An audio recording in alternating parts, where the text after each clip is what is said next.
Dr. Evita Fernandez is the Managing Director and Senior Consultant Obstetrician at Stockholm, Hyderabad, with more than 3 decades of experience.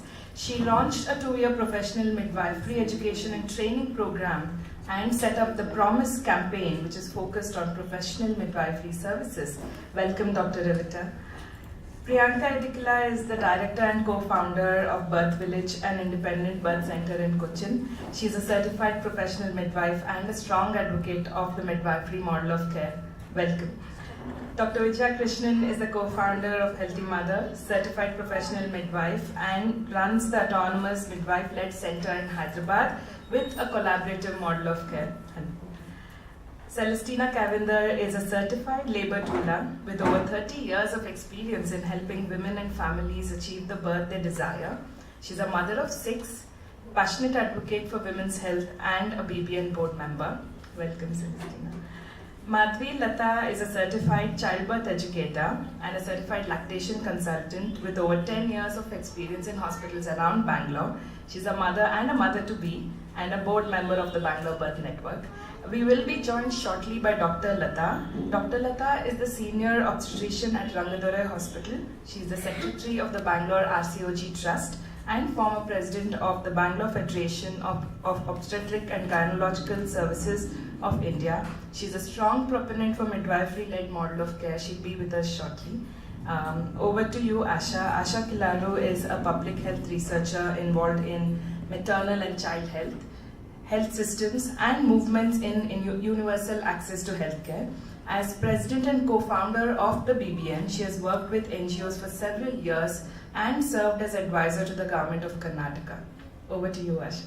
Thank you. Can you hear me? Yes. So I want to thank you all for coming, including all my friends on the panel. And it's wonderful to be with a group of people who are committed and committed to, I think, providing better quality of care, and committed to listening, committed to engaging in dialogue, and really further igniting the change that we all are seeing in India, without a doubt.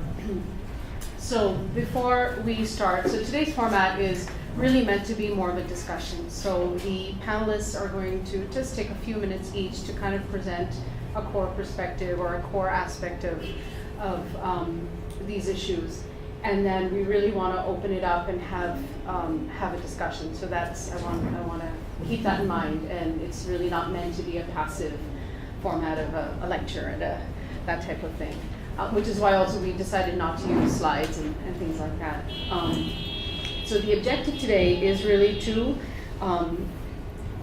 have open-minded dialogue, and I want to stress the open-minded, and I want to challenge each of us to think about a perspective that doesn't naturally fit with us. So, if I hear something and I say, oh, that's not the way I think, I'm really going to force myself to open my mind a little wider and to see what I can find in that I can relate to and validate. So I think that's really important. Because we often find ourselves taking perspectives and models and paradigms, and I come from a research world partially, and we put those, we kind of diametrically oppose these perspectives. And that's really what we're trying to break through, is that we don't need to see urban and rural as different ends of a spectrum. We don't need to see natural and medical as two ends as two opposites, or private and public necessarily. Now these are useful categorizations, no doubt, but we really want to break through all of that. So with that in mind, let's get started. And I think, Evita, we're going to ask you if you can start. Yeah, you want to tell me why I'm promoting midwifery? Yes. As an obstetrician, and I only looked after pregnant women, I thought I was an excellent obstetrician who was very focused and woman-centered. But to my horror, about 10 years ago, discovered that I was far from it. I had good clinical skills, listening skills, I had knowledge, but I honestly did not understand woman-centered care.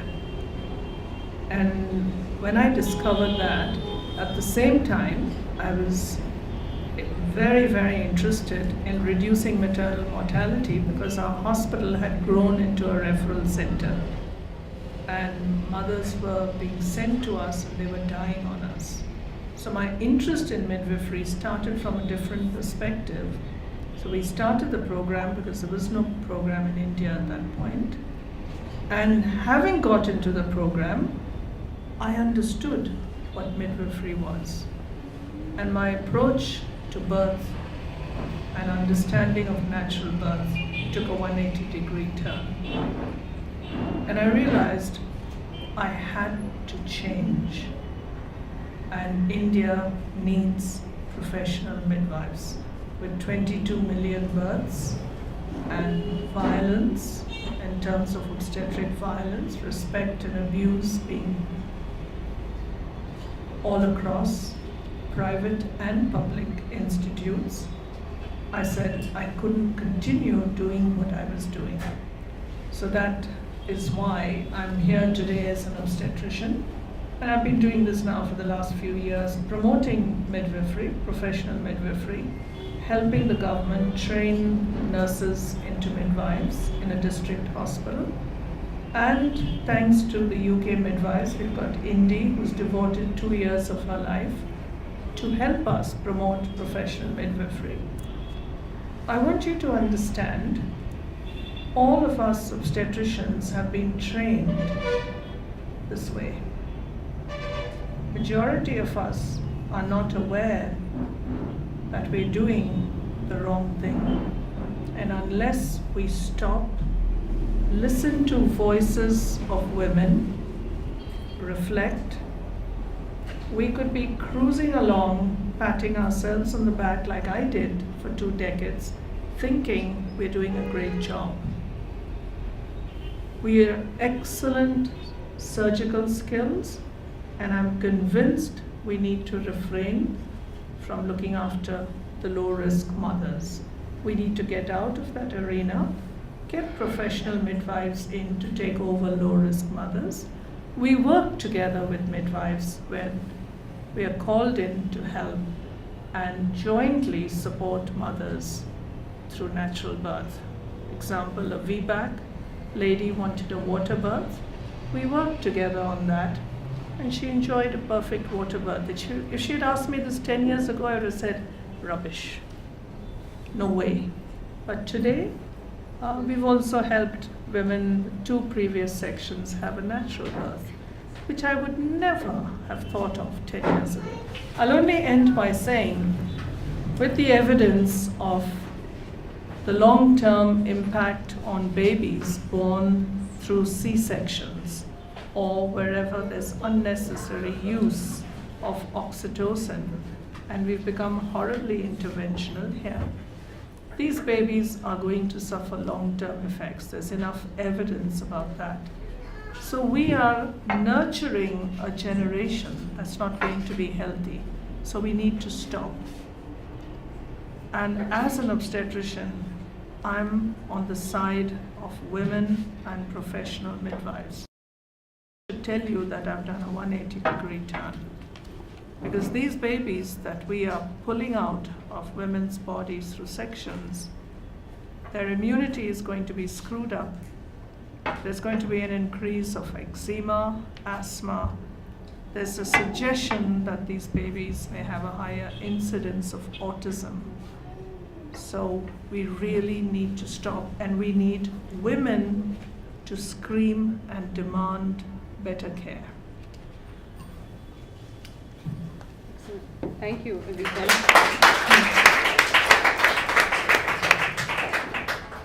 And Evita, really, I think, as we break into discussion in a little bit, the specifics of some of your experiences through Fernandez hospitals and elsewhere, of course, in other ways would be really helpful.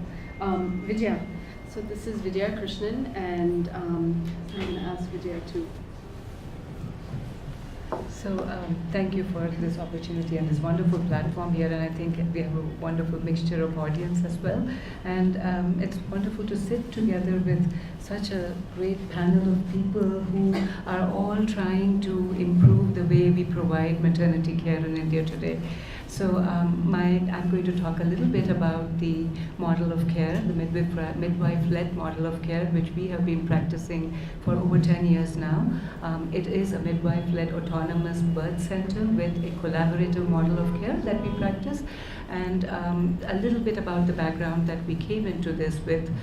In 2007, when I started looking at how maternity care was provided, it was evident to me that it needed a sea change. There was no question, there was no respect, no dignity, no autonomy of care, no ability for the women to make choices. And at that point of time, there was, to the extent that we now have at least, it's like almost a tipping point where now women and families are understanding of lamas and healthy birth practices and midwifery models of care, at least a little bit. At that point, there was nothing. So we started with lamas classes, and women would come to us thinking that they're going to go through exercise classes and yoga, and they would leave feeling that they actually have a voice and maybe a choice in the way that they could actually birth their babies.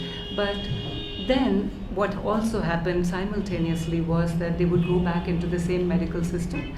And when in that medical system, a number of them, and I would say in the first year, 80 to 90% of our first women who attended the Lamas classes landed up with interventions and unnecessary cesarean sections.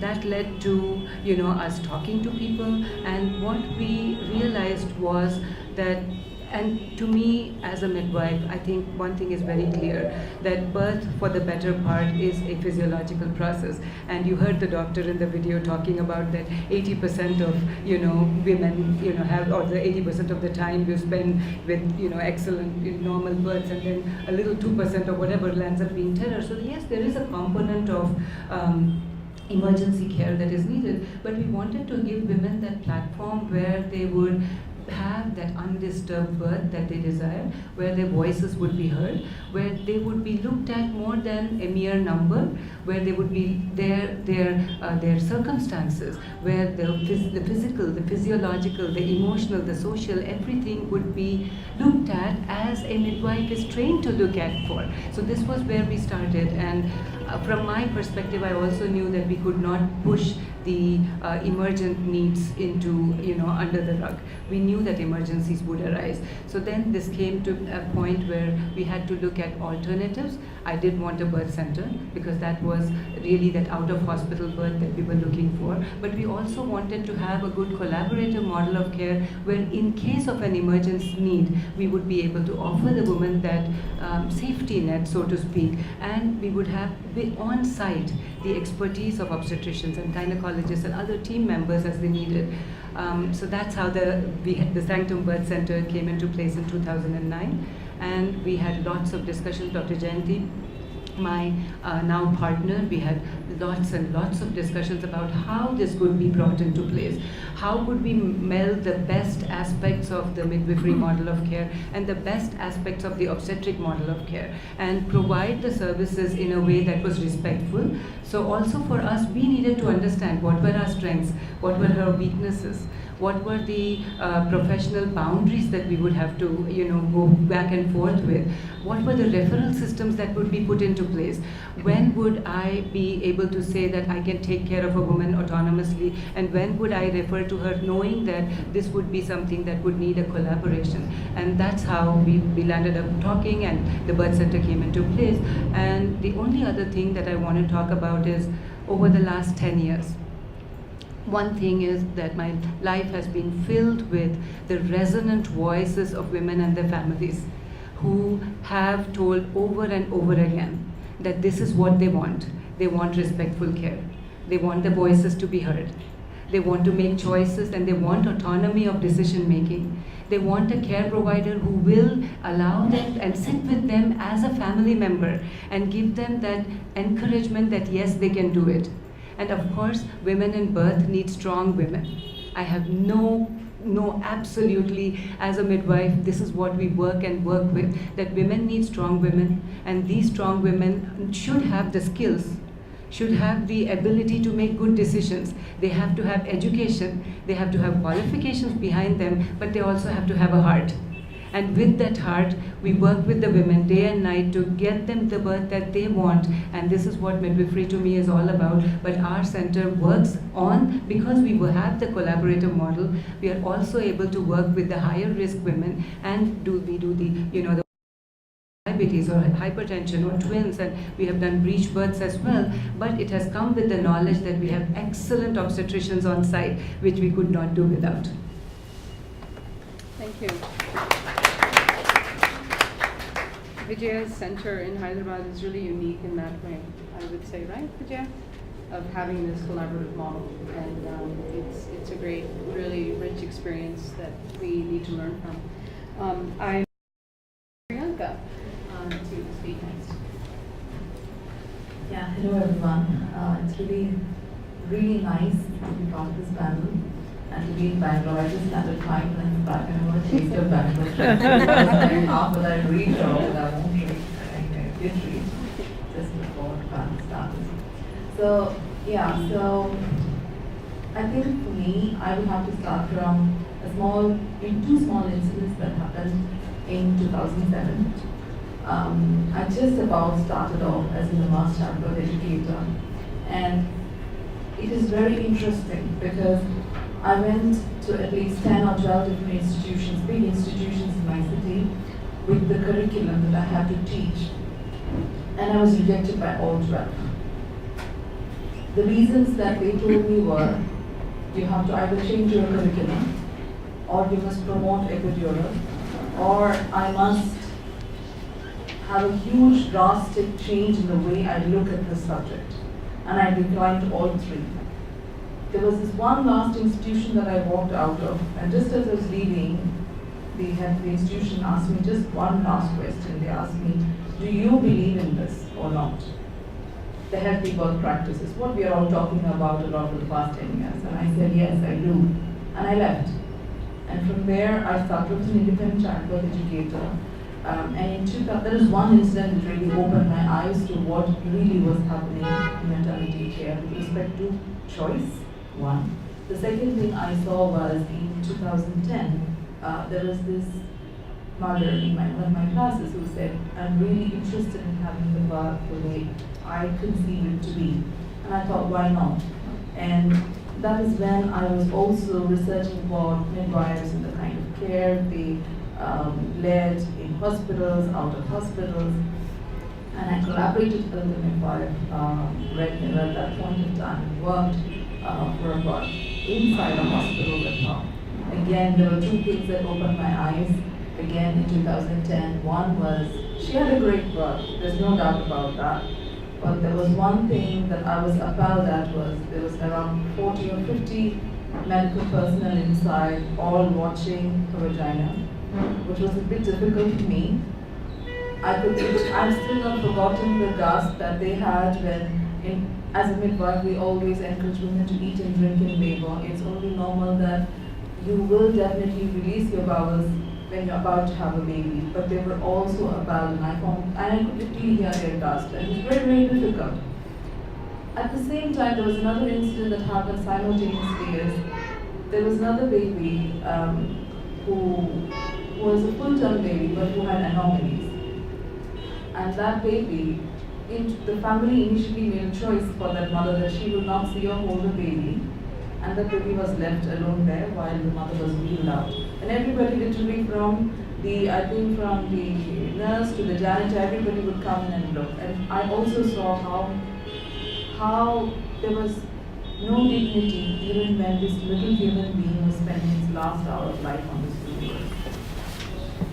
And it really shook me. And I made my decision then and there that we will begin a facility which is strongly catering to women and their choices, where she will have a say in how she wants to have this baby or not have this baby. And that's how Birth Village was born. Today we stand as a facility where we provide prenatal care, with childbirth services, we cater specifically to low-risk healthy mothers only, because that's exactly what we specialize in. We are looking at women who are healthy. When I say healthy, we are looking at women who are free from gestational diabetes, hypertension, because simply by the virtue of we are now a hospital birth center, and that's what suits the birth center. Now, keeping this in mind, we also are quite strict about the numbers. Now, we also believe that every woman must receive a midwife and continuity of care. This is very important for us. So in order to maintain this, we stick to around 10 births a month. This is what we do. And we think, okay, 10 births a month, and our institutions as such, when we look at other hospitals, is a bigger number. But when we look at one midwife to one woman, the ratio, it works really well holistically, and we're able to give her complete care. This is again an important facet about our center. Now, another thing I think which is unique about the center is our postnatal care. So after the mothers have the babies and they go home within 24 hours or so, we continue with visits at her house. She receives visits from the midwife at her house, say close to 4 or 5 visits at her house, and maybe around 4 or 5 visits to the center, which goes up to 6 weeks. And I think this is quite luxurious, because she often says she feels like a princess. People are coming and visiting her and the baby and seeing how she and the baby is doing. So it really works. So in a way, it's community midwifery. That's what it is. And with respect to statistics, I think this is something I found unique in most birth centers, is that most birth centers world over have really good outcomes. Around 95-96% is our natural birth rate. We're doing quite well as far as statistics is concerned. And having said that, now today when I sit here in this panel, my thoughts are a bit different. I really wish to see how this can be expanded forward for the country. I think this is very important. Why midwifery for India? I think because India's women deserve the best. And I think every single woman deserves a midwife. There's no doubt in my mind about this. I'm very clear about this. And I think that the one country that has said this very strongly is Germany. Germany says very clearly that a woman can birth without a doctor, but not without the midwife. It's very clear for them. And we do need our doctors. There's no doubt about that. They are super skilled when it comes to surgeries. In fact, we have some of the best surgeons across the globe. But when we have a 1:1,800 ratio, and again, another experience that I had was in ICM. When I attended last year, we are the second in the world in terms of population. We have around, I think, 1.73 million nurses and around 786,000 auxiliary nurse midwives registered in this country. When I went for the ICM, I was stunned, because there were so many women marching and waving their flags, and there was hardly next to 1 or 2 from India as practicing midwives. Even Pakistan has a presence over there. Sri Lanka has a great presence over there. If you look at the midwives from Bali, they're these tiny women, but by golly, their spirit is outstanding. We are nowhere. We are so nowhere. And we really need to bring midwives back. The last point that I have is that we're talking today about autonomous midwifery. It's one of the topics, I think, coming up in the panel. I think we have somewhere forgotten that all of us sitting here are products of a generation of women from villages who actually did work independently and autonomously. We're just reusing these words which actually existed in our community once upon a time. And it's so important that autonomous, independent voices of women, of care providers, are heard. And it's very easy to silence these voices, but I think it's time to start listening to them. Thank you so much.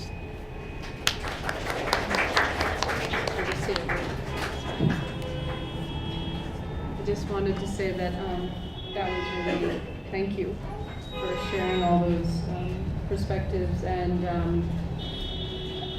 the stories always speak to us. The stories,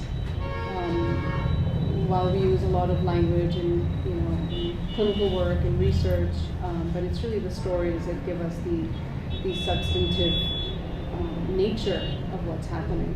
And I think the last point you made about continuity of care and that these there's certain resources that existed in communities, and we are losing them. And I want to recognize that, because although today's discussion really focuses on professional clinical work, we do recognize the very important role that traditional dyes have played. And I know that can sometimes be wrought with certain issues with respect to safety or practices and things like that, traditional practices. But I did very intensive field work for more than 10 years, and have actually seen a couple of cases of women die right in front of me due to birth. So, you know, it's not something I like to remember, but it's something I can't forget at the same time, just to actually see women and newborns. And that's because we have really silenced these dyes. We have not really incorporated them. I mean, there are a few examples in the country here and there, but for the most part, we have not incorporated them into any of the service programs that are existing in the country. And many places are really not served by the formal health system appropriately. And so coverage is still an issue. So I just wanted to, that kind of came up when you said that. I want to ask Dr. Lata Venkatraman to speak. Lata, we introduced you when you Sorry, before you come really in, late. Sorry. but we're really happy to have you. And Thank you. please, take Thank you.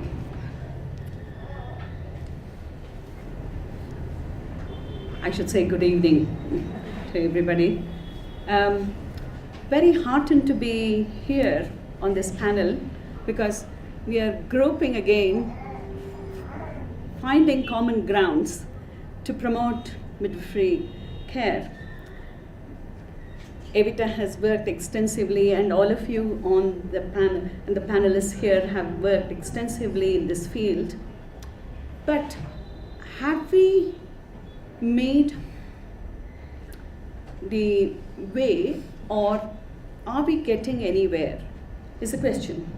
See, 23 years ago, when I came back from UK, I thought, why are we not having midwives to care for our women? But even to this day, it is very sad to see that as doctors, we still continue to deliver women in our centers. So what have been the barriers to this care, or to develop midwifery led units in our country? I think I have to say, without much embarrassment or with embarrassment, that obstetricians themselves are one of the barriers to care. Very sorry to say this, but Fatima, I don't know whether you would agree with me. Evita, I don't know whether you would agree. Okay? Obstetricians, I think we feel that even low risk deliveries are in our domain, and it is bread and butter for obstetricians. So, are we prepared to let go of the low risk obstetrics to midwives? I think we should, and we should let go of low risk deliveries to midwives, and we should be able to support, complement rather than compete. Should be the policy of obstetricians. Excuse me.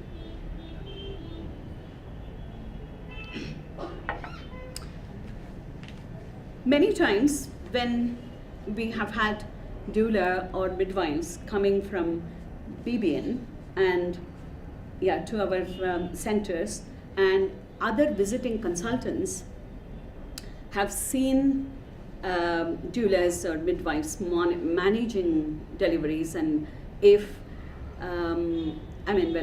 they would ask us, well, why do you want to encourage these people in this unit? Because this is a doctor-led, they wouldn't use the terminology doctor-led unit, but this is supposed to be managed by doctors, and the women also expect the doctors to be around.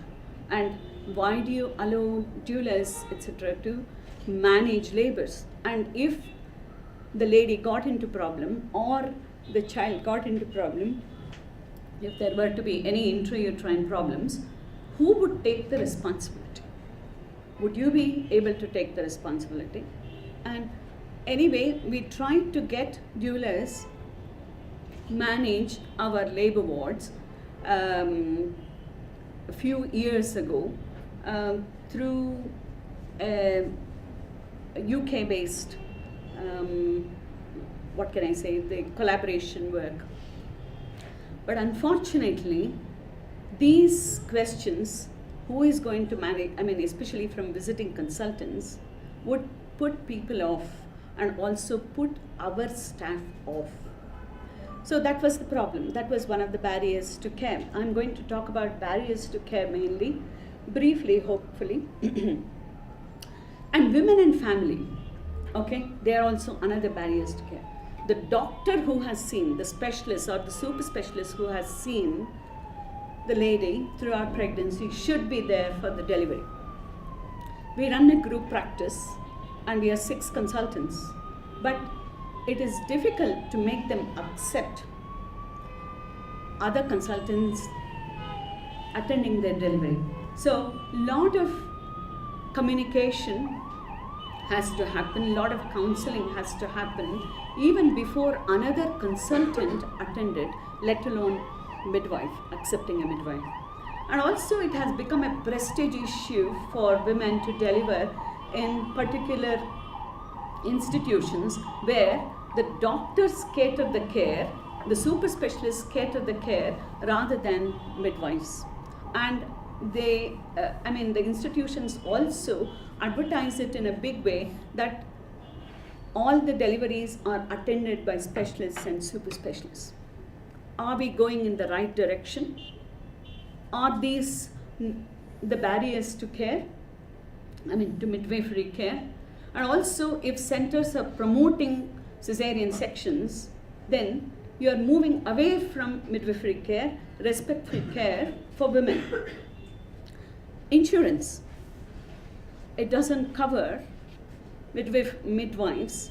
Indemnity wise, I don't know what's happening, but definitely if they are going to be delivered by midwives and if they are going to be the signatories for the medical claim, they don't accept it.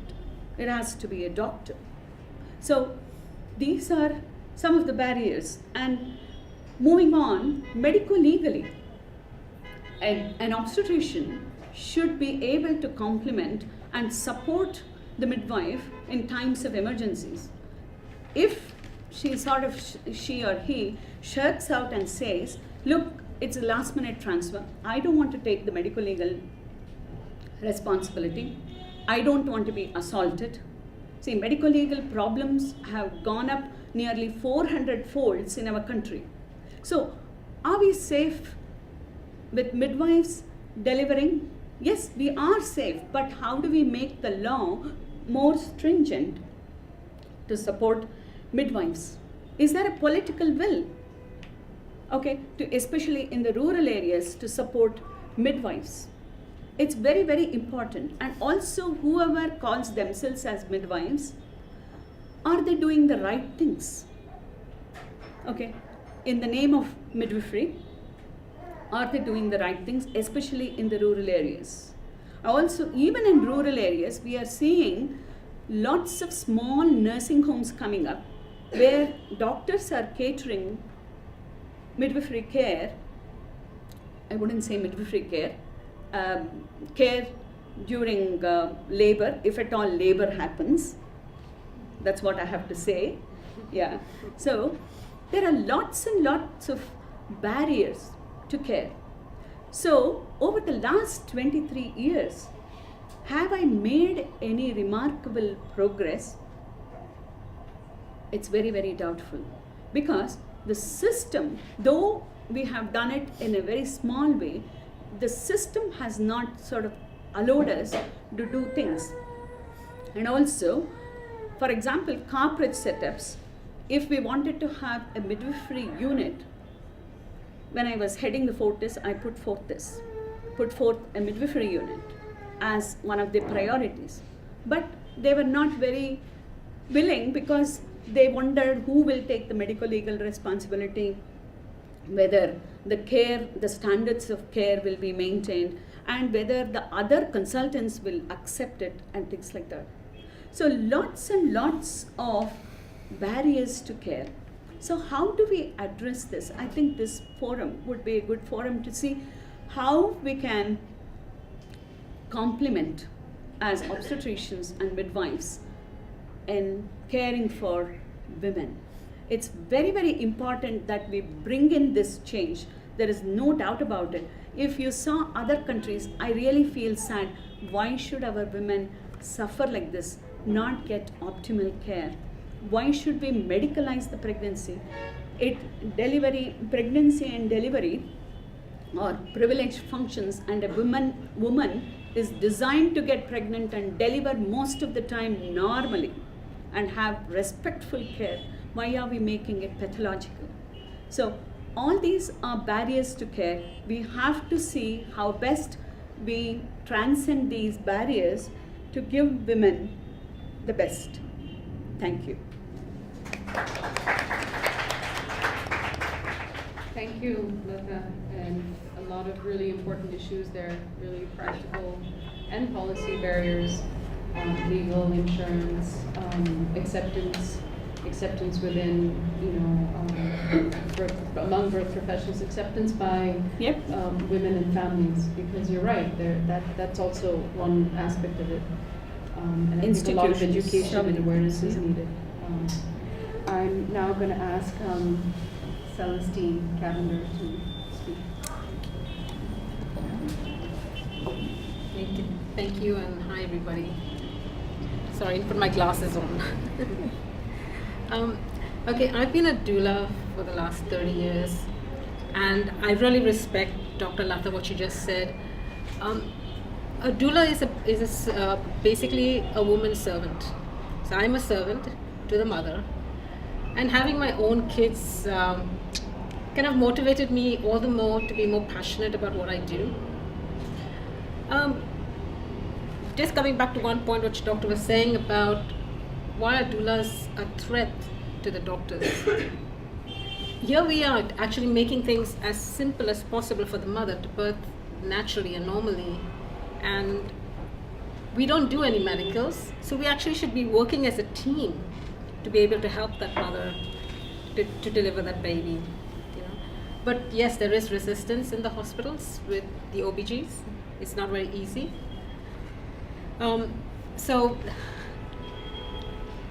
Sorry, just to get my points.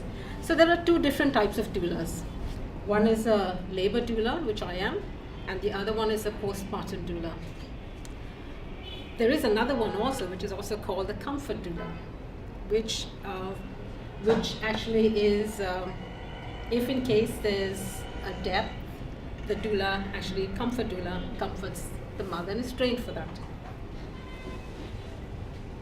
So doula is professionally trained in childbirth, who provides emotional, physical and educational support to a mother who's expecting and experiencing labor.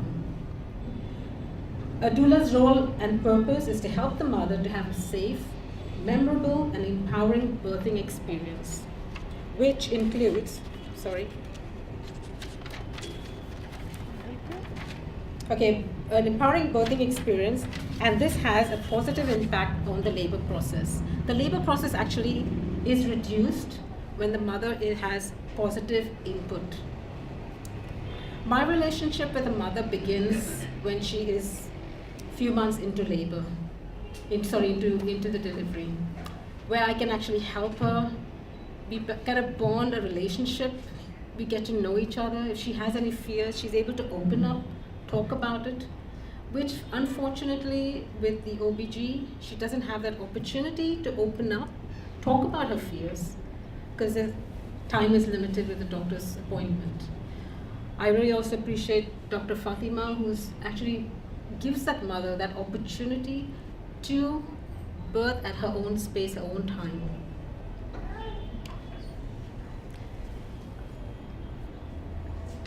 As a doula, we provide comfort with pain relief techniques, include breathing techniques, relaxation techniques, massages, and share with them the different laboring positions. Again, that's a big topic here, laboring positions. We very much encourage the partner to get involved in the pre-preparations, which include prenatal classes, which is very important, and is also reassuring for the mother and for the husband as well. The goal of a doula is to help the mother experience a positive and safe birth, whether an unmedicated birth or a cesarean. As a doula, we do not provide medical care.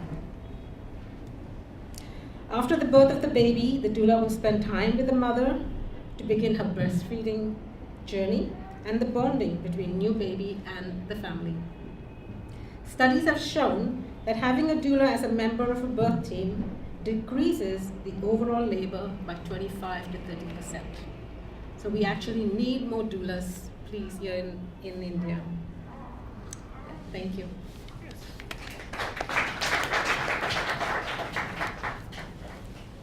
Tina, thank you so much.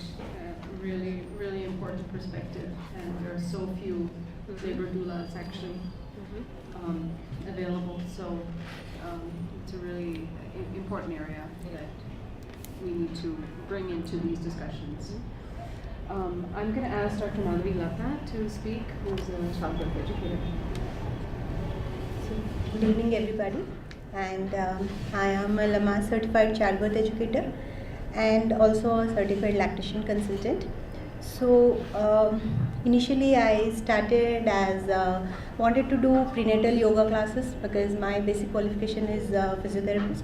So I wanted to do prenatal yoga classes. As I started these, then I realized that women need to understand what labor is all about, or what is that they have to expect. It is not just about being physically prepared, but I found that many women do not even know the choices that they have. They are going to blindly put themselves in the hands of the doctors and say, okay, whatever you do, I am ready for it. And this is where I felt women should really know what are interventions and what is a natural birth. People are really not aware of what a natural birth can be. When I talk about episiotomy is not required or epidural anesthesia is not required, where you can try and do breathing, they are quite surprised and they are really unaware of the whole thing. And that's where my Lama's education helped me to empower and educate women about this. And this is education, like these are well educated professional women who absolutely have no idea about birthing. So they think what doctor tells, what the gynecologist tells is the ultimate. They have no choice, or they don't even know that they have a choice, or they can raise a voice, ask the doctor that, okay, can I do this, can I do that? No, because they are highly unaware of the whole process of birthing. And that's where the Lama's education helps in empowering and educating them, saying them, okay, that this is a choice, this can be a possibility in birth, and this is your body, you have to take control, and you have to be capable of or being aware of your body and asking the doctor that, okay, is it a possibility, or can I at least give it a try? So that's what is my basic work, and I am seeing that a lot of women are slowly asking or raising voice and asking their gynecologist to provide certain kind of care. Or it could be a very simple change in the way that they are getting the care, but it is making a good difference, and that's what I feel very happy about. And ultimately what I realized is that whatever I am teaching as a Lama's educator, it is not being implemented in the hospitals because Bangalore does not have any birth center, and we really need a birth center and a midwife or a midwifery model of care, because people do not even know that a model of care like midwifery care exists. Now in India we have only one autonomous care, that has to be a gynecologist in a corporate hospital. That's all. So my effort is to educate women on saying, telling them that there is another model of care which is possible, but where I find challenging is that there is nobody who is providing that care except for few, Dr. Lata and Dr. Fatima Punawala.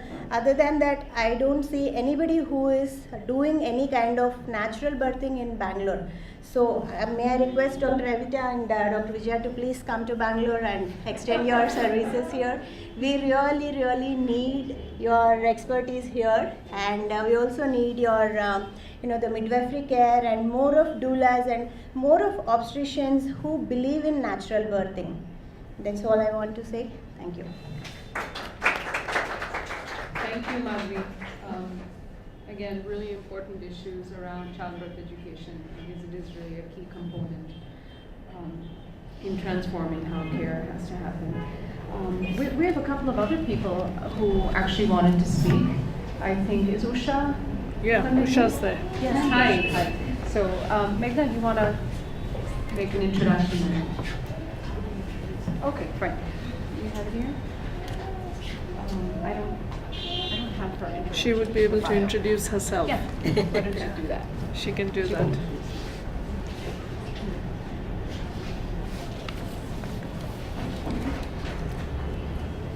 Usha, would you like to sit here?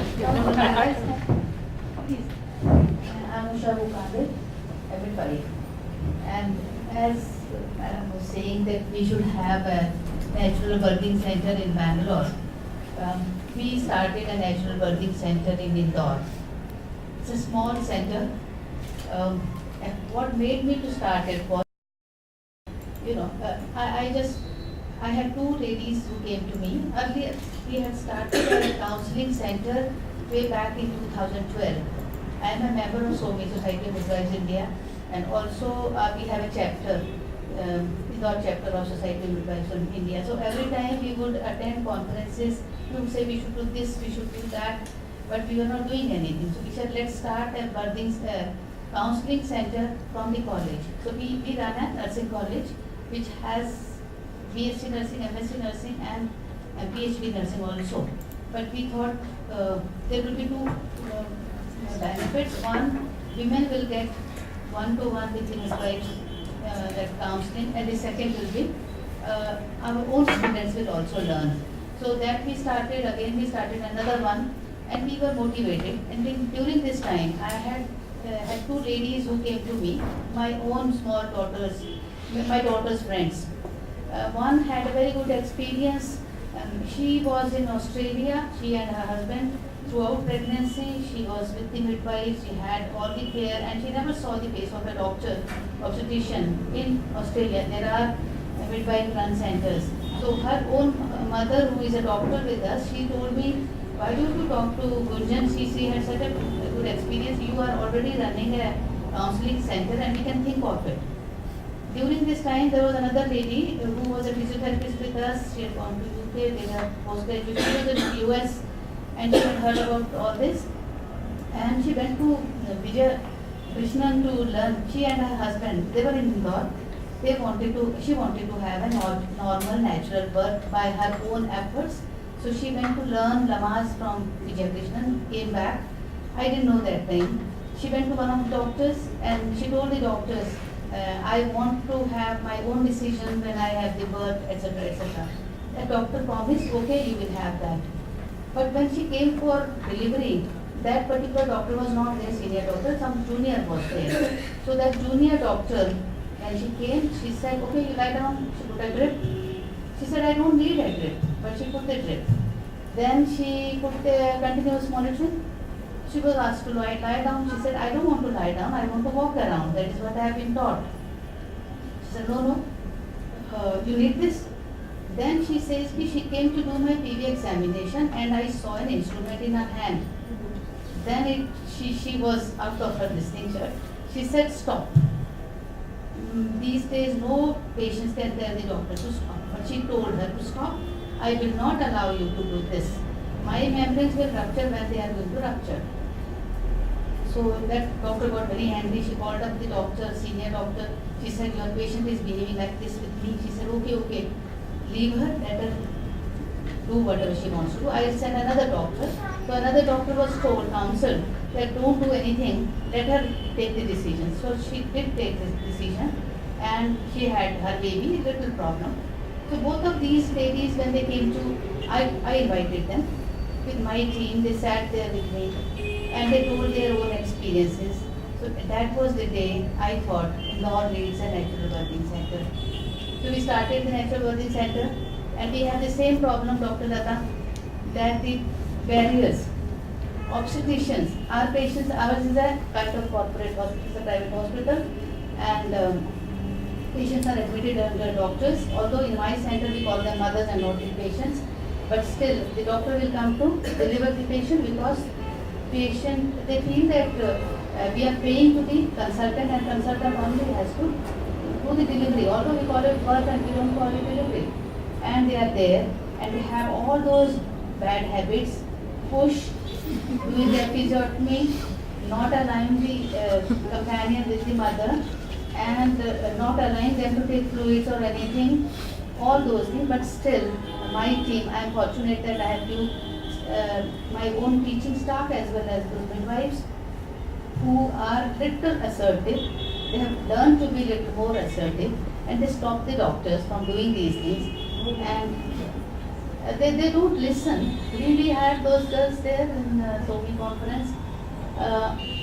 Very, very slowly we are going up, and few changes are there. So I'm little happy with that, although I'm not fully satisfied. Things are happening in a proper, slightly. It will take a long time. People's mindsets and the doctor's mindsets. Dr. Evita Fernandez also visited us, and I saw to it that you meet the doctors. She also said, unless a doctor tells a doctor, they will not listen to a midwife, they will not listen to me. But she talked to the doctors, and our Dr. Soni is little better now. The grey hair helps. And one very good thing, Dr. Evita, I want to tell you. Only yesterday, one gentleman from Ministry of Health, Ministry of Family and Welfare, Dr. Mehtab Singh came. He is under, you are telling me the name of the doctor who is the Deputy Commissioner? Dinesh Baswal. Dinesh Baswal. Dinesh Baswal sent him to us to see our center. And he sent a letter to me. I told him, please send me a letter, not just WhatsApp, and then some official is coming from Government of India. My people will say, how did you call? So Dinesh sir sent a letter saying that he wants to learn what you are doing. Can we replicate it into a larger community, especially this thing, periphery and all that. We showed him the place, we showed him everything that we are doing. He's gone back, he says, I will prepare a report. I told him about your Fernandez hospitals, Telangana government midwifery course. Because what we are doing, we can do two things. Counseling the mothers is going on, but this education part also, we can also do it because we have a college. So I told him, he didn't know, but then I will send back that, okay, you people are already doing in Telangana, if you want to do it some other places also. So I'm really happy that Dr. Evita came. Vijaya had come long back in 2005 or something. She had motivated us about her own birthing center, and I sent my girls to learn from them. Then we started our birthing center. So anyways, thank you.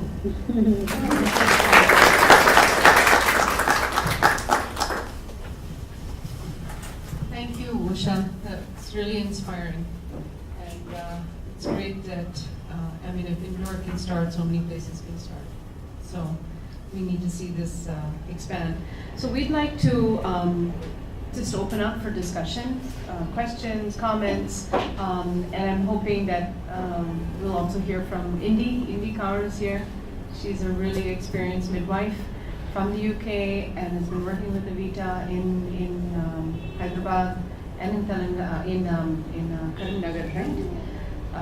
With the training there. So, and Fatima Punawala is here, who's always been, I think for the last 15, 20 years been committed to really changing birth in Bangalore.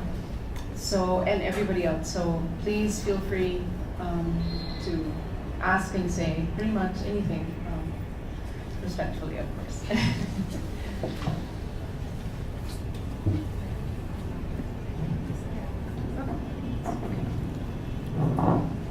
If anybody has any questions for our panelists, please let me know.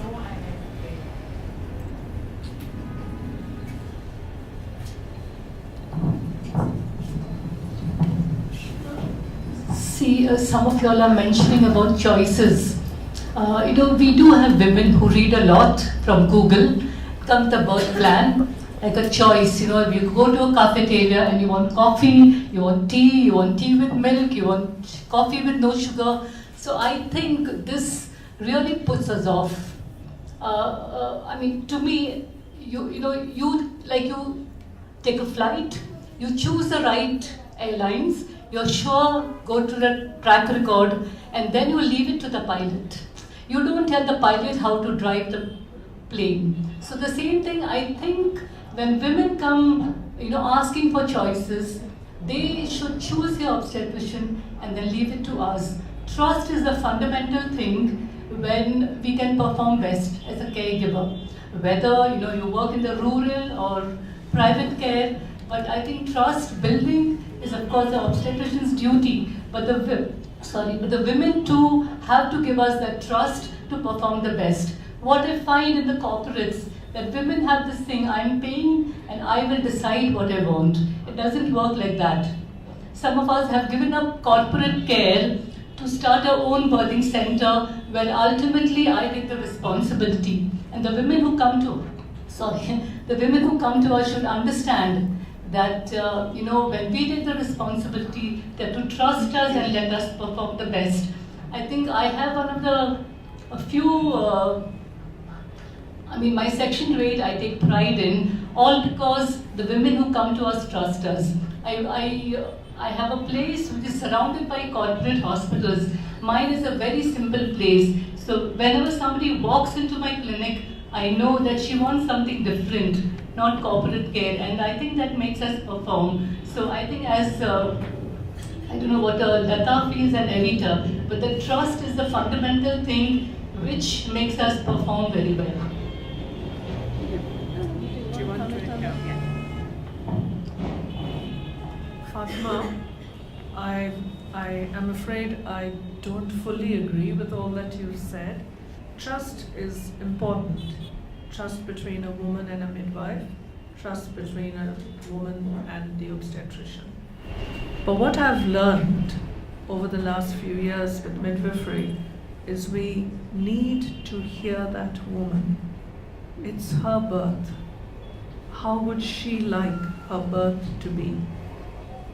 We give her the right information. Quite often, we obstetricians are afraid. And we are afraid to give women the space to make those choices. If somebody wants a vaginal breech birth, I should be able to look into her eyes with fear, without fear, but honestly say, I may not be able to do that for you because I don't have the experience.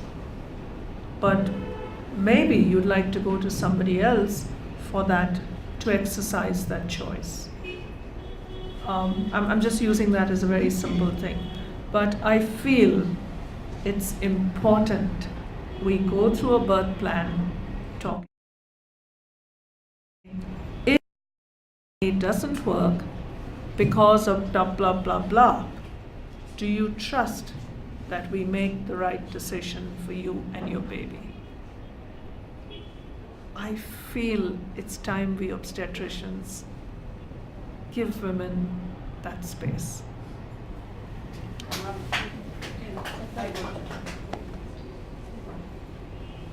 Fatima, and agree with Evita, because I think it's very important to understand women, build a rapport, and see what she wants, what she doesn't want. And if you have built that sort of rapport, if plan A has not worked, and if you explain that, look, plan A is not working and we should go to plan B, I think most of them would accept us. more and more I think about what we have done in the past few decades. I feel we have done more of glorified hodgepodge midwifery rather than in low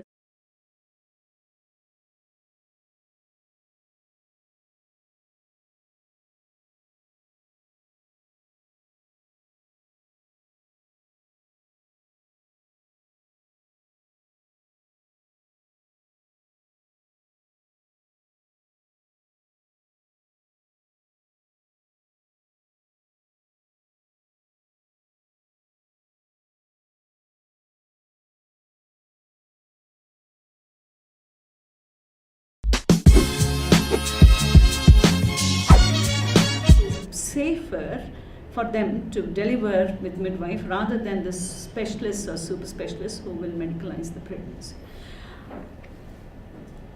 I think people like Evita, Vijaya, BBN, etc.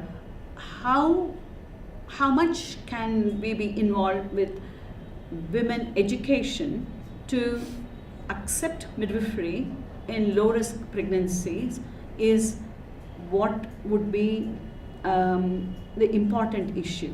It is not only you have to give up, but if the woman chooses to go to a midwife, then the obstetricians wouldn't have a big role to play if it is a low risk pregnancy. So I think education, empowerment of women is very, very important in accepting midwifery care.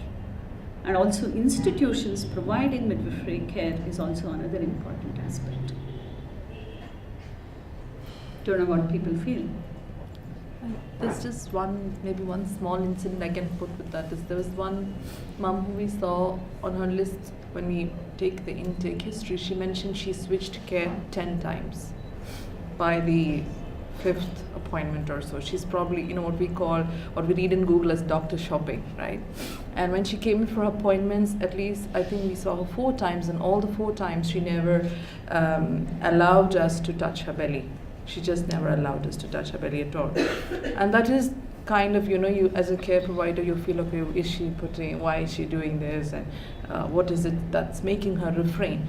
But on the 6th visit when she came in, she came alone and she said, I would like you to feel my baby. And when she just lifted her salwar top up, it's quite evident that her belly was full of stamp marks. Basically, she was suffering violence in pregnancy, which is why she was refusing to show herself to anybody. And it took her that time to really, and everybody was judging her that she was putting on a show and things like that, but that was so much far from the truth.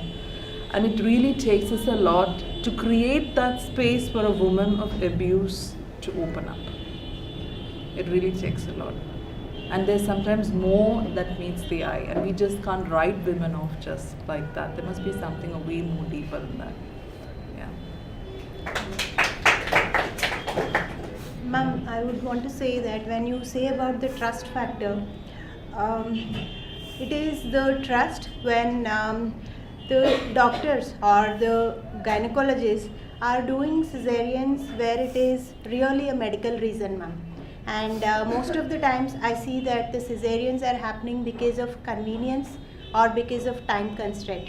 This is what is happening. And because I'm educating women from past 10 years, and most of the times I see that the gynecologists who are not really pro natural birthing, they are either midway through, okay fine, if it is normal fine, if it is cesarean it's also fine. And many gynecologists are pro cesarean. They start preparing women from 28, 29 weeks onwards, saying that it could be a C-section around 36, 37 weeks.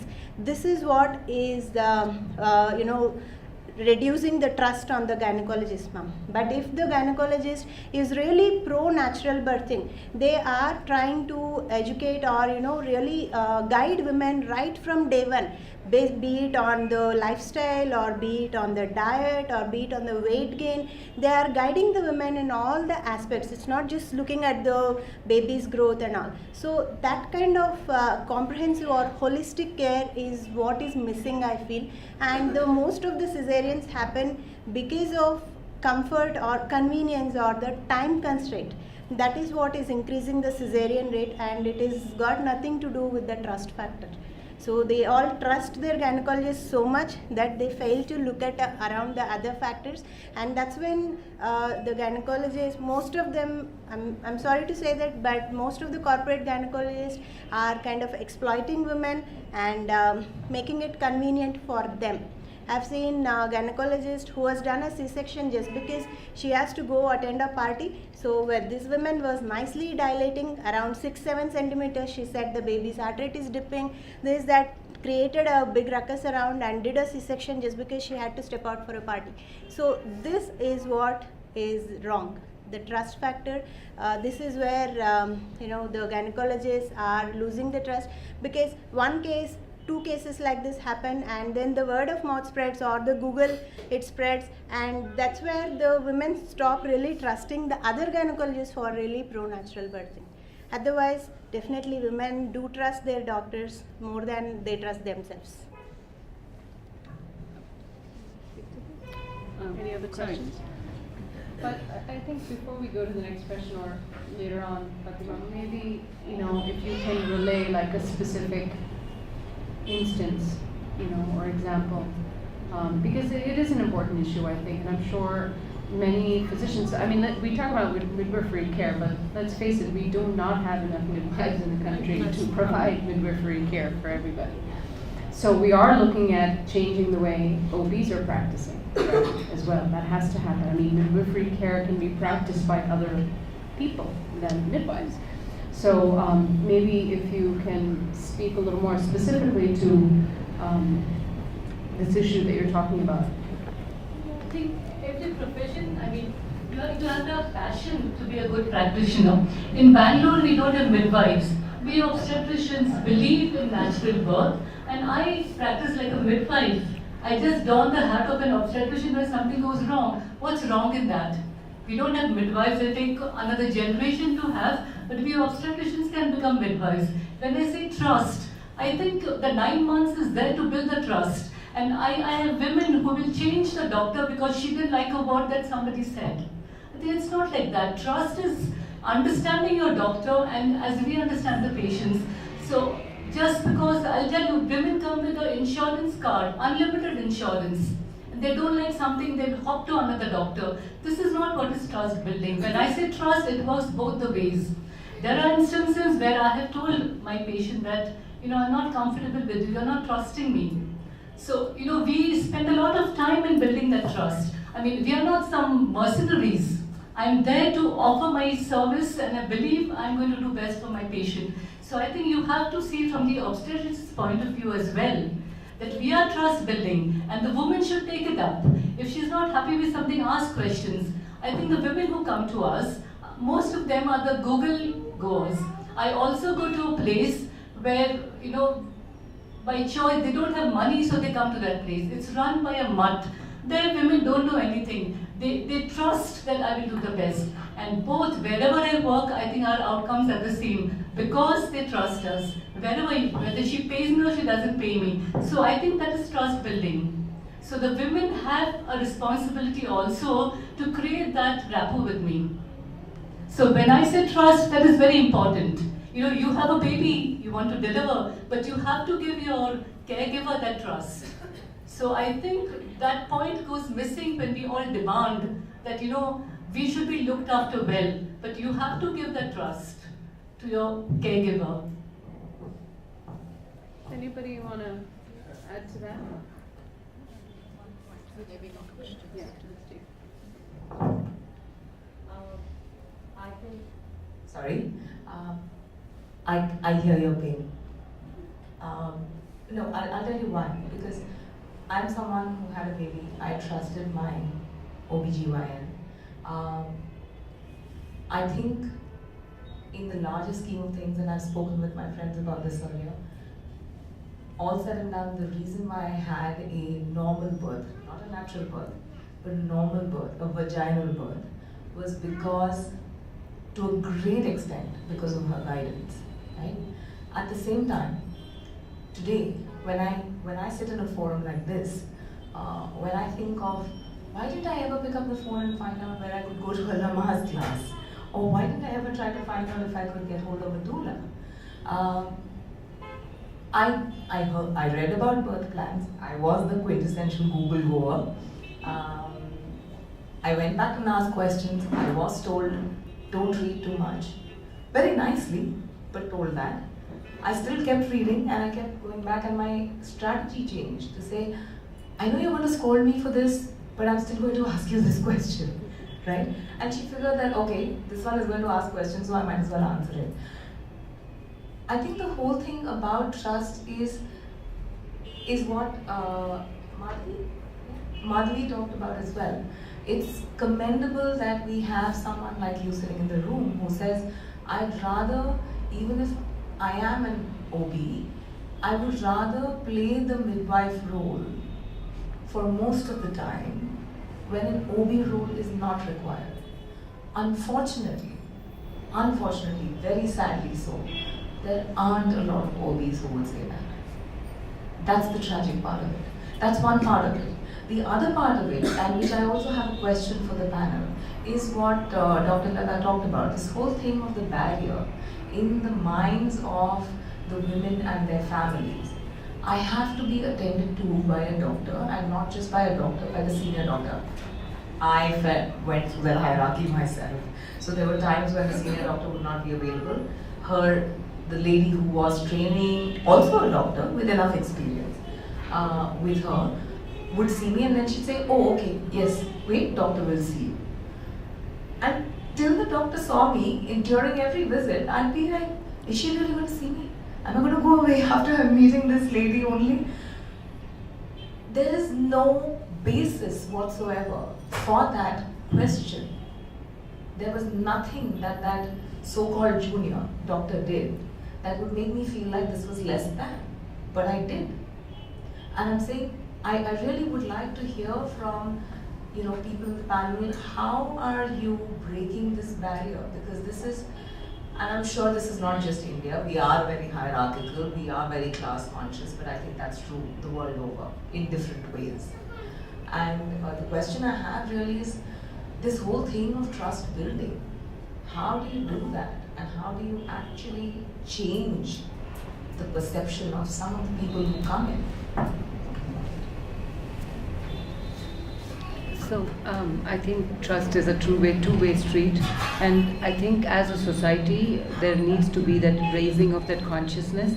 When we started, there was nothing, right? So it was when people would come, we would have to explain what midwifery is, and still many of them would choose to maybe stay with us for care, but many of them would choose to go back to the OBGYN, and even currently there are people who will come. We are primary care providers, so people will come, but they are looking for that doctor-oriented model of care many of the times. But I also do think that there are a couple of things that I want to bring up. One is Google is like a part of our lives. If I have something today, I do Google it. So I can't wish it to go away. And yes, I think that we have to be cognizant that people will come in with knowledge, with information. And yes, there are the people who may not want to do that, but most of us will. That's one part. The other part is, I think, how do we listen to women's voices? I think I bring up this in the context of an emergency physician who landed up giving birth with me, and she landed up changing care to me in the 39th week of her pregnancy. She was having pregnancy-induced hypertension since week 28, and she was then in the same hospital where she was an emergency physician. The head of the obstetrics department was taking care of her. But her questions were never answered. So why do I need to take this? She says very clearly that I save lives, and at the drop of a hat, I know when I need to do something to save a life. But to me, my questions were never answered. Why do I need to take a medicine? What do I need to do? She cut off her emergency care shifts. She landed up going on a lower, work routine, so on and so forth. But eventually, when she found out about us, she was in week 36. Now, she didn't come necessarily to change care to me at that time. She came to explore what is it that our model of care can offer her, because she really wanted that natural birth. In her words, she says, I was in love with natural birth. And as a woman, I felt that that was what I wanted to do. But in the medical model of care, in the obstetric model of care, with pregnancy-induced hypertension, I was not being given a chance. So fast forward, finally she meets with me and I said, if you're going to birth with me, these are the things that we need in place. I need you to meet my backup OBGYN. I need you to get a physician consult. We need you to be on better blood pressure control. It was not controlled the day I met her, and she was really not taking many medicines. She was still trying to figure out, because the natural part of her was wanting to do certain things. And anyway, long story short, she does not meet with me again for 2 weeks. I am at a conference when she calls me and she says, I know, and she writes a long letter which I still have kept, and it goes over 2 pages, and I read it 3 times and I had tears in my eyes, and I said, how can I not accept this woman back under my care? And what she was looking for, because that particular day 3 people had called her and said that she was putting her baby at risk and her baby would die if she would not come back and have a cesarean section. So here is an emergency care physician who says, I'm not a criminal. I want the best outcome for me and my baby, but I want my voice heard. I want a place which will tell me what are the pros and what are the cons, and let me make decisions for myself. And then, if you feel that there is a true emergency, I am not a fool, and this is a highly educated medical professional. So eventually at 39 weeks she comes, she takes classes, she does what she needs to do, gets her blood pressure under control, and of course it was a complete collaborative effort, but she had a baby naturally. And the first thing she did when she looked at her baby, she said, I went through all this and I never knew you could be so beautiful and give me this fulfillment. So again, we are looking at what does a woman want. If she wants to be respected, we have to give her the pros, we have to give her the cons. Informed consent, informed refusal, both have to be taken care of. And if we cannot give her the choice to make an informed refusal, what are we doing? Because it is her body that we are talking about. Yes, we are in a unique position as obstetricians and midwives. We are taking care of 2 lives. It is very clear to me that at that point it is me and whoever, all the people who are providing her, responsible for it. But that trust has to be built over a period of time. And if I had said to her, you need a cesarean right now, she would not have argued with me. I'm pretty sure about that. But what she wanted was that feeling of trust and respect and care. And the other one small thing that I do want to say is about also the importance of this collaboration, that whenever we need it, because we just had a VBAC after 2 cesarean sections yesterday. The second cesarean section happened, the first one was completely not required, non-needed C-section. The second C-section happened with us. She came to us, was in labor, good strong labor, uterus acting, everything going well, but after a point of time she had severe every 2 to 3 minute apart contractions, but absolutely no progress. Now with that we went in, and what did we find? We found that everything was completely adhered. Every layer, her uterus was plastered to her anterior abdominal wall, all those things. And her obstetrician at that point said, well, this would never have happened. And that at that point there was neither a risk to the mom's life nor the baby's life, but that was what she needed. And this time around she landed up coming back to us and having a vaginal birth. So each mother who touches us, she gives us a reason to believe that there is something in her. And she told me in this labor that the pains are not the same this time.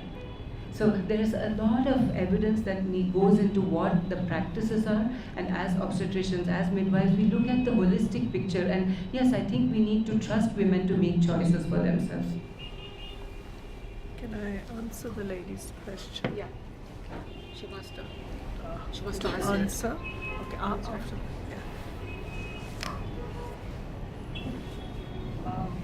Good evening, everybody. I'm a midwife. I'm Sujata. Actually, Madam said a few minutes back that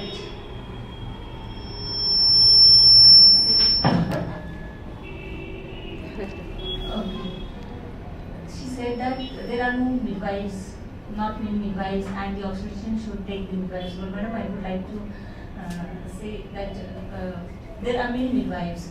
In fact, all the hospitals who are working now, with labor units and their labor units and their operation theatres are going on with midwives.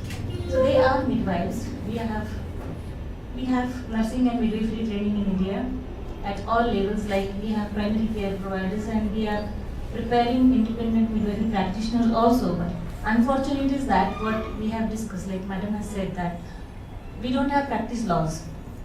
And that is how nobody comes forward, because it is the same way, like the obstetrician is having fear that who will take risk for the life. Because it is not ultimately that we want to establish our practice, but it is that we want to save lives also. We cannot risk somebody's life just to enhance or maybe establish our practices, and that is what is we are striving for. Like we are looking for the government to make rules for practice. And if they are there, the syllabus and everything that the Indian Nursing Council is prescribed, or the theoretical and practical aspects that we have into our syllabus, are enabling us to provide the midwifery care which is required for the normal births. Which is, we have seen that it is a physiological birth which is not complicated with medical elements, as Priyanka had said rightly, that we can definitely provide care to the women who are low risk groups. But unfortunate is that nobody is there to support us, as Madam Evita has done, or maybe Vijaya could start with. And that is where the problem comes. We have a lot of midwives, and yes, of course, as a few times back she said that obstetricians can take role of midwife. But if the obstetrician supports midwives, I think that will be a great thing, because for the low profile women or where the obstetrician could not reach, still we had SOMI conference and we had one A&M from Kuranda district of Pune. She is delivering 30 to 40 women a month where no obstetrician could reach. It is a tribal area, and she is delivering all those women. She is the only doctor available there, we can say in a short. And she has saved so many lives that her center, even her efforts were recognized by the national levels, and she is awarded Florence Nightingale Award this May. So means the confidence and competence is there, but unfortunately there is no support which we require from the legal systems. So I think this forum will help us to get that. Thank you. Yes, please, I think that would be good to hear from, Thank to you, clarify Sujata. that. No, I just want to go back to the young lady who spoke about the hierarchy and how do you build trust. And I come from a background where I firmly believe obstetric or an obstetric practice cannot be a solo practice. It has to be a team based on evidence, guidelines, and everybody speaks the same language. So a woman, when she comes into that environment, should feel safe. Number one, because I can't be available 24/7. I'd be a lousy doctor if I was, because I'd be very tired and I would end up doing probably unnecessary cesareans because I'm far too tired. Once I got the team together, then you sell your team. Today, we ask when we have a low-risk mother and she comes to me, I say, would you like to see our midwife? Would you like to have a natural birth? Why don't you attend our classes? And you book her to see a midwife. So if you are convinced of your team, you sell them. It gives me absolute delight. I'm an unending pleasure to walk through the hospitals and nobody recognizes me. Because that is the way we ought to be working. I am a firm believer of that. I hope I've answered your question. Quite often, mothers, they don't want to see the doctor. They're quite happy. And now with Indy there and leading a midwife OP, we also tell them, go and see the midwife. And you're happy to be along with her. You don't have to come back to us. Please continue your care with the midwife.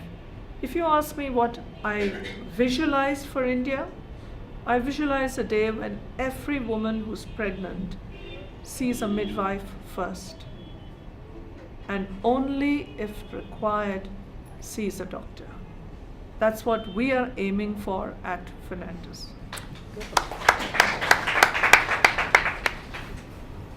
May I? Please. It's very interesting. I've been here for 2 years, and as a professional midwife in the UK and coming to India, it's such a vast difference, and it's sad.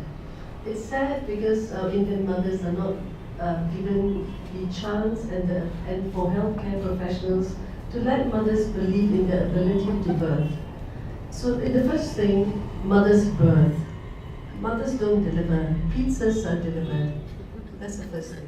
And the second thing as well, what makes me sad is you're all very privileged to be in this room. So you're all here, you have Google. Think about the mothers in the institutions where we are actually doing some training. And these mothers, they're not aware. They're not aware of their rights. They're not aware of what to expect. And the cesarean section rate where we're training is 70%. And let me tell you, First-time mothers. For first-time mothers, 71%. And this is first-time mothers, and it's going to be a huge public health issue, because what's going to happen? They do cesarean sections there's no VBACs, there's no inductions. Mothers are not even given the ability to birth the moment they reach 39 weeks, and very often below 37 weeks without a clear indications they're having a cesarean section. So that's impacting on the babies, that's impacting on outcomes and public health, and it's really, really disheartening. The second thing is, when you look at it's sad because you have traditional birth attendants, you have A&Ms, GNMs, and you have professional midwives, and it's very confusing. The word midwifery is used very liberally. I'm not saying that we're not playing a part, but when you attend the Human Rights Conference now 2 years ago now, the midwives are saying that they don't have enough of training. Now, don't mothers deserve a right to have a trained professional looking after her? Come on, we are in 2018 and our maternal mortality is 174 per 100,000. In my country, it's under 10, and that's not right. These deaths are preventable. So why are we as a country, and in India doesn't even have a baseline of professional midwives? Why is that? We went through this in the UK, and in 1924 to 1936, the government says, okay, anybody who deals with birthing mothers needs to be trained. And that happened. And this is what India needs to do now. India needs to wake up. You have mothers who are dying that's preventable. Start with the baseline. We don't even have a baseline.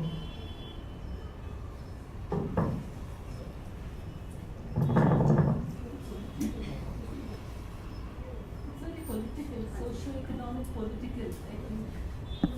Embedded in it. See, it's cheaper in the Western world to be delivered by midwives. So they are political, the politics promoted that. So I think that's a basic difference. In Europe, if an obstetrician delivers the same low risk, they'll have to pay more, while if a midwife delivers. So it is a very political, economic thing which started. And then I think we are not clever enough to have adopted it. I think that's a problem. All I know is that women need to start somewhere. Women need to start the revolution. And there are many of us professionals who will be part of that movement. We're here to support you. But unless women demand, scream, stamp their feet, hold hands, and start creating that movement and demanding, we need this kind of care. We need these professionals. We want it. It's our basic human right. Things won't happen.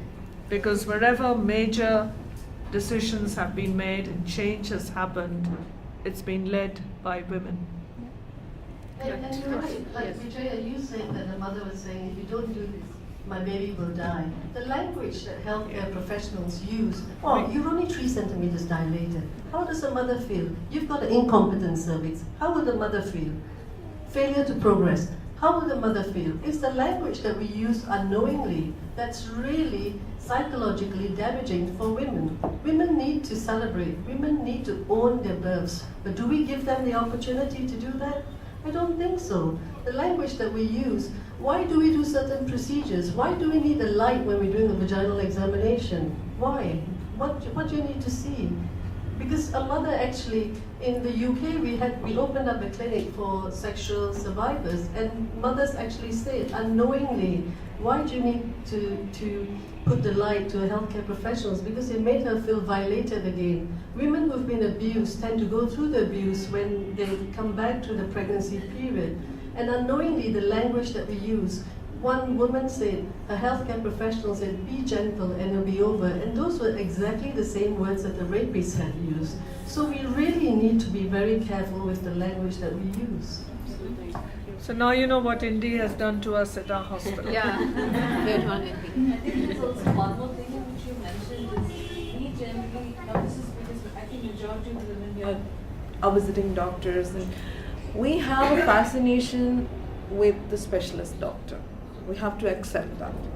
We like the high profile doctor. We like the Gucci bag. We like the attire. We like the walk. We like the style. We like good looking people. This is how we are. But sometimes we fail to see. For example, even on my team, I have a nurse, she's very excited to join the birth center. When I talk about her experience, she talks about how she worked in Africa for 10 years not knowing if they're HIV positive or not. She has way more experience out there.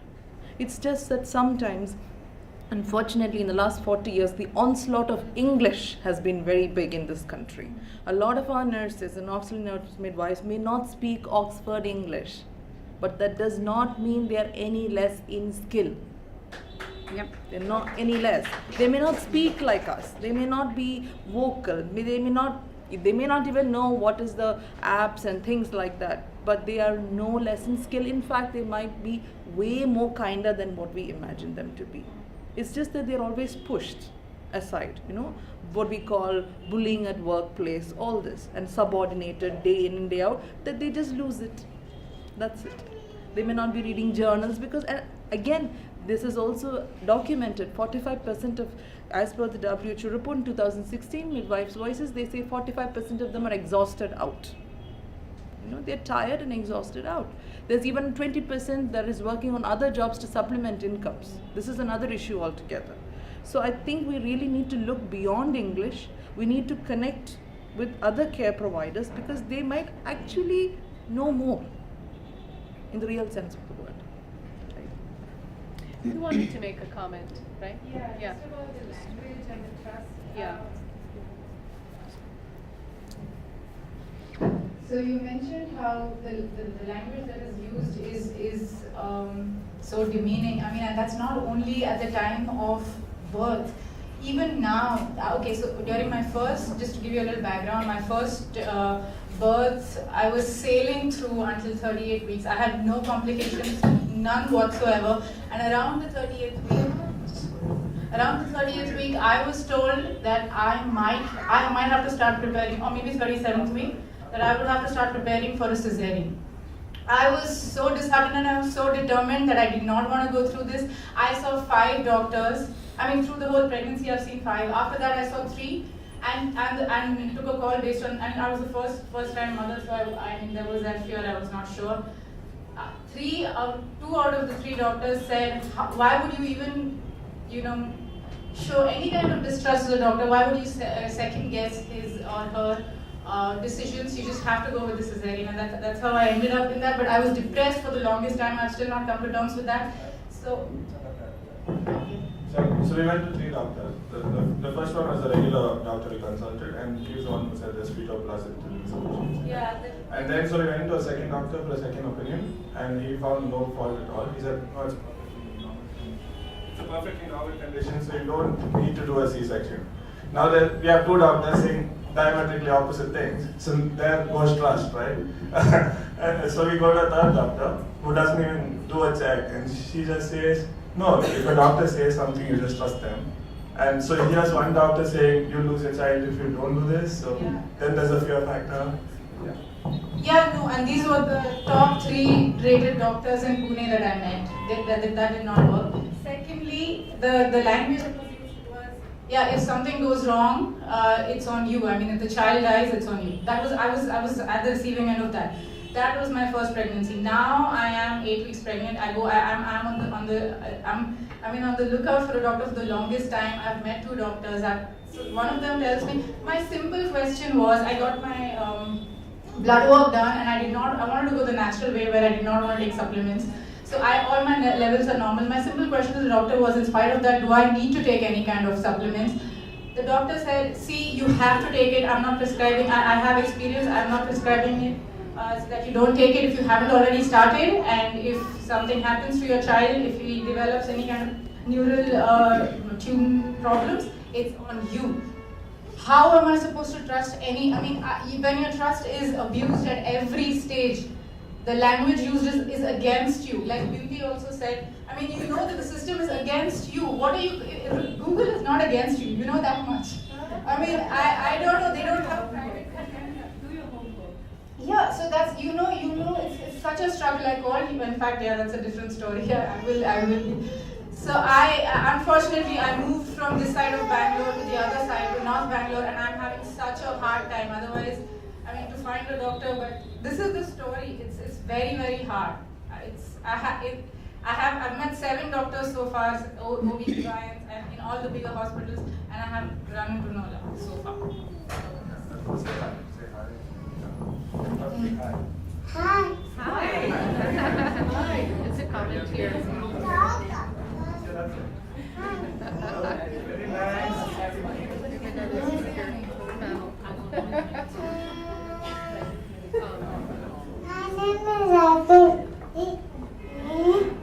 Yeah. Thank you.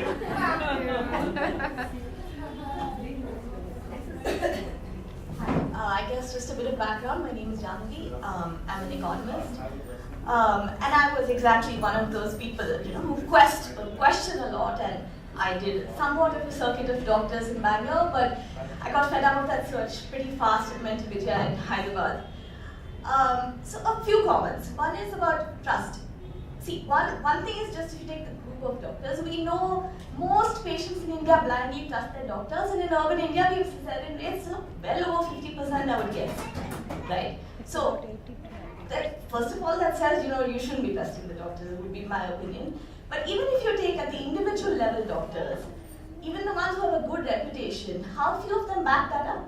You don't really know, right? You're saying, trust me at my word that my section rate is 25% or 30% or whatever. So one thing which really impresses me about Fernandez Hospital and Vijaya is that they publish their rates, right? When all the doctors are publishing the rates, and I can really say this doctor is 10% and that doctor is 30%, then maybe that doctor 10% should say blindly trust me. You're showing some results, not, But talking about midwifery as a solution to this, one thing that strikes me about what the ICM, I forget what it stands for, says is that you want 3 pillars of education, regulation, and an association. And I think Indy brought that up, that one of the big problems in midwifery in India is it's all over the place. You don't know what you're getting with a midwife, somebody who calls herself a midwife in India. And I'd like to hear more about what you think can solve that barrier of how, I guess some sort of regulation of credentials, or what could crack that problem that right now it's, we don't know what we're getting. Actually, midwifery in India is regulated. It is a complete core curriculum which is developed by Indian National Council. There are certain requirements for the practice, like you have to conduct certain number of deliveries and certain number of assisting of the abnormal delivery, so that you go through the clinical phase of all the normalities and abnormalities of labor and whatever goes into managing a pregnant woman and her baby when he comes out. There are registration bodies, but then as you said, that is what we are also looking forward, like tomorrow is our meeting for the same. Like regulations are there, but then when somebody comes as an autonomous practitioner, he definitely or she definitely needs to have some more competencies and confidence. And to enable that practice to be a competent one, we are looking to propose for the direct entry midwifery level, like India has got in her country. Like they are trained into only midwifery skills, and they are trained to handle all the emergencies that may arise out of a normal labor. So that is how we are also trying to get into. Definitely in India also we provide that education into how to handle and manage emergencies, how to identify high risk cases and refer them. But yes, there are, like as we say, that not all institutions are good enough to provide care and provide the practice experience to their students. It happens in medical field as well as in nursing field, the same way it is going on. To regulate that irregularity which is coming nowadays, we are looking forward to propose something which will help us to objectively see a person as a competent midwife. Like you have trusted Vijaya and somebody trusts Priyanka, because they have done it in the setting where it has been very strictly monitored, which is not in the case in our country, sadly. But there are midwives, as Priyanka has said, that they, some are working with long years of experience. They are competent enough to provide care, and they are not coming forward because the practice law is not there. So that is what we are pushing forward. If the practice law is there, definitely there will be strict regulations and monitoring that will be done for the practices of the midwives, and then that is how we will be able to put forth the professional midwives. So I just just a quick thing. I think to answer Janvi also, and then to also talk about Sujata. I think two things need to be done. One is, of course, that the existing competencies of whether it's the ANMs or the GNMs, basically these are the auxiliary nurse midwives and the graduate nurse midwives.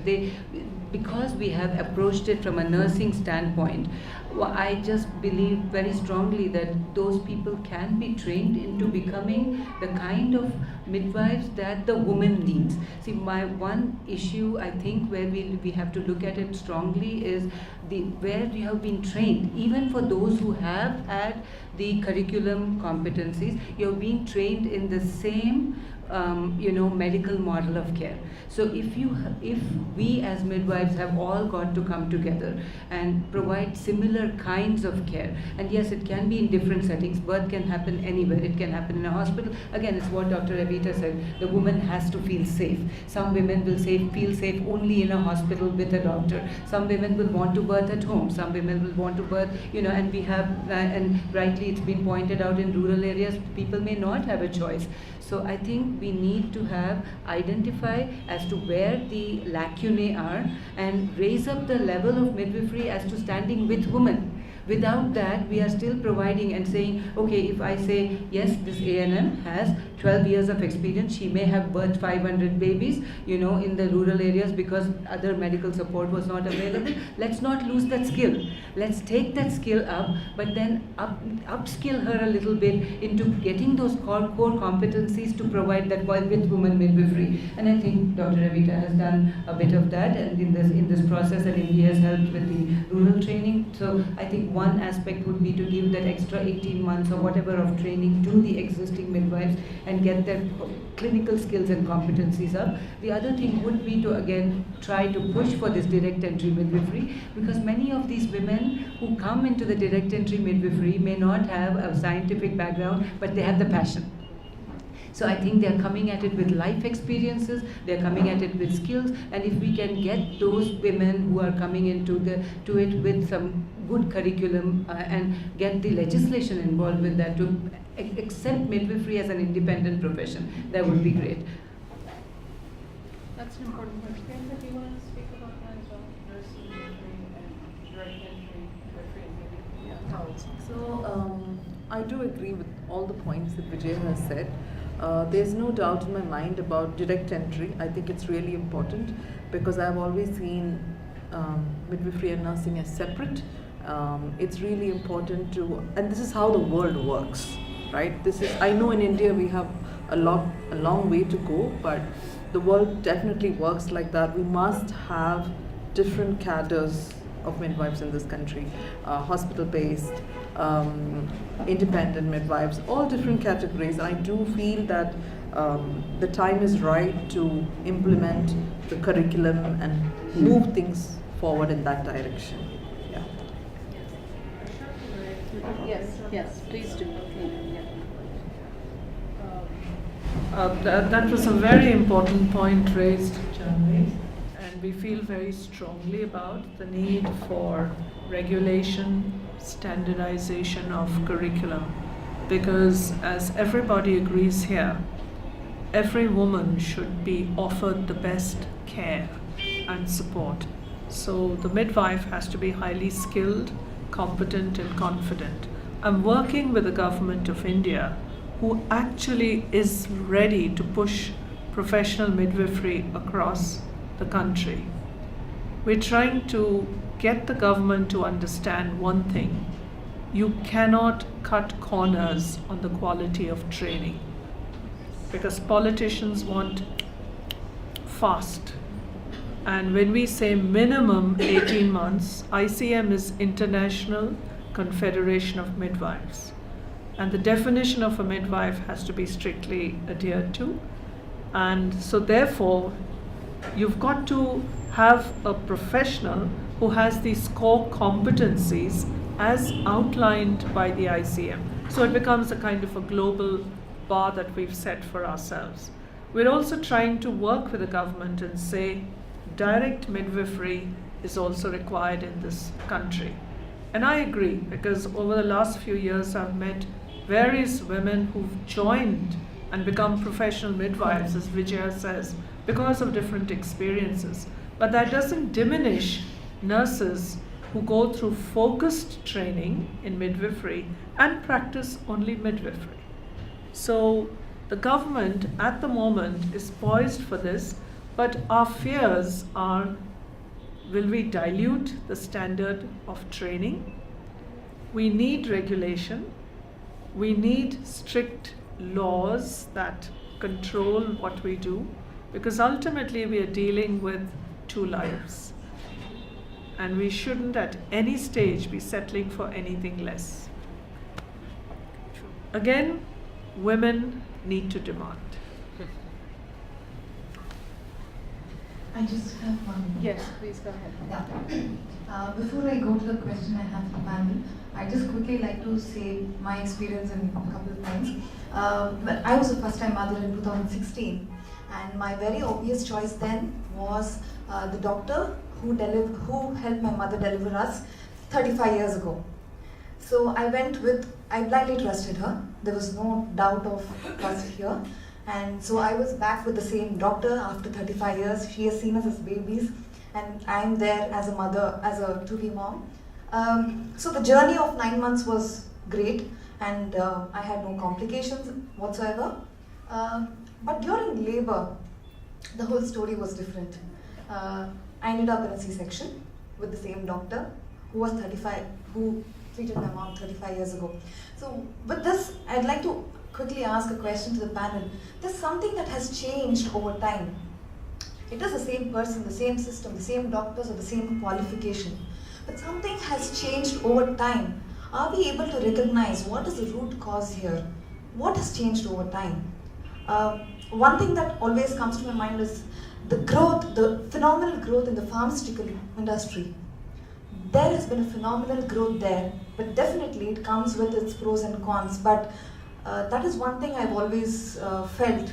A drastic growth in pharmaceutical companies has somewhere contributed to this drastic change. You might as well disagree with that, or I'm not sure. This is just a bit of my thoughts and opinions. But I'd like to understand what has changed over the years. I think if we try to find out that root cause, because we already know what we want in place to make the birth more accepted by the family and the mother, but how to change those or meet those barriers or rectify those barriers, we need to understand what caused this change in the first place. I think we never even had a formula for that matter 60 years ago, 50, 60 years ago. And now, that's quite common. breastfeeding is it's hardly you hardly know of mothers who would breastfeed. So you're just going back to the same practices. Something has changed over time. So I'd just like to know if there's something that any of you would like to share.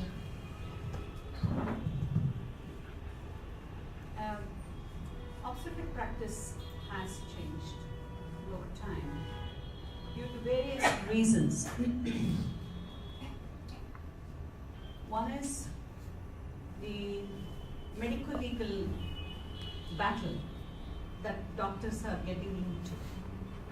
I'm not saying that you didn't trust your doctor. I'm not talking about your case per se, but medico-legal problems. That again boils down to the question of trust that Fatima raised. People are really nervous of obstetricians are on their toes because it is 2 lives, and also anything other than 100% I would say success or satisfaction is unacceptable, and people can sort of behave in very unexpected or even violent manner. So that has put the obstetrician on guard, many obstetricians on guard. That's one. The other thing is the availability of other services like theatre, anesthetists on time, junior doctors to monitor labors, reliable staff or midwives to monitor labors is becoming a big issue. So on the whole, the obstetrician and also the obstetrician has become quite busy, and obstetricians used to live, most of the senior obstetricians used to live just next door or even on the top of the topmost floor of the nursing home. No longer. And they have to travel distances. Traffic is a big issue. So lots of changes. Okay. So, and also monitoring has become more intense, and CTG interpretation has led to many unwanted cesarean sections, misinterpretation or suboptimal interpretations have led to. Yeah. And also relying on their juniors' findings, etc., not being able to sort of attend or care continuously during, I wouldn't say continuously, but more frequently visiting the women has become a problem for obstetricians because of many reasons. So all put together, the obstetric practice has changed. But one of the fears of late is medico-legal for the increasing number of cesarean sections that we have come across. I want to add more to this. Yeah. As you said, your perspective, ma'am, obstetric practices have changed. But I would also want to add to this that are the women same like how your mom was? Sure. How your mom was prepared? Are you the same now? For them, for my mother, so she gave birth to 3 children, all naturally and at home. Okay, and for them it was like birthing was a daily routine. Okay, it was never different. When they were pregnant, they were never treated like the porcelain dolls, like how you guys are being treated now. Yeah, that's right. They used to do all the work. They were physically more prepared, more fit, and I would say more young than what the average age of birthing now is. Okay, so there's a lot of difference even in the women who are birthing, and lots of women don't want to take pain. They look at pain as a threat. They look at pain as a fear. They are not looking at pain as a natural process. They are not looking at pain of labor as the center of labor. You know, having pain is a good thing. Not having pain is not good. But they don't want to look at pain as pain. No, I don't want pain. My baby should be born at this time, this day, this star. Okay. So with all that, Obviously, the change is there. So this has been a great discussion, and I really thank all of you for coming and spending your time, choosing to spend your time here with us and together. As we said, it's really multifactorial, and it's there's no one thing going on. There are many things going on influencing each other, not the least of which is privatization of healthcare. India has one of the most privatized systems of healthcare in the world, and of education as well. And I think that is also part of the story when healthcare has to be purchased, and then it has to be a business, and then it's different, and I don't mean to give a very simplistic or facetious comment on that, because paying for healthcare is a big issue. It's very difficult to pay for high quality healthcare. It does cost, but I think we need to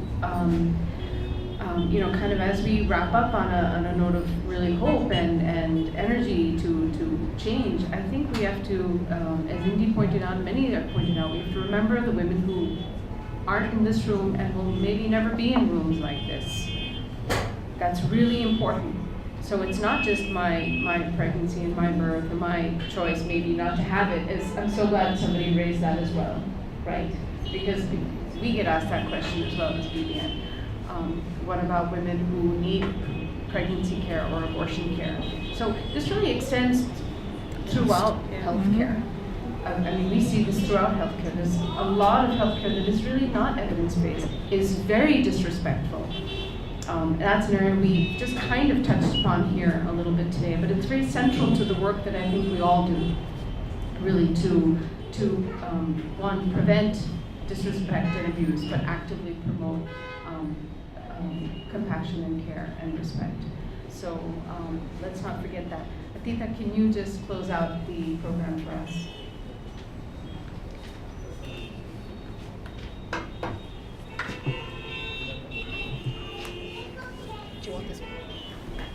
That was some insightful conversation and discussions that we had. Thank you for joining us today and being a part of this momentous conversation. You can watch and share this event on Lively at Facebook, thanks to our media partner Home Screen Network, India's first multi-platform online live stream TV channel. Bangalore Birth Network is doing exceptional work in spreading awareness and promoting evidence-based, respectful maternal health care to women from all sections of life. Please do reach out to us with suggestions and feedback that you have, which could better our work. If you would like to help us in our journey and consider making a contribution to our cause, please visit our donation desk and Erin can help you with the process. Thank you for joining us today, and we hope that you will take back the conversation with you to grow and strengthen this movement of cause. Thank you.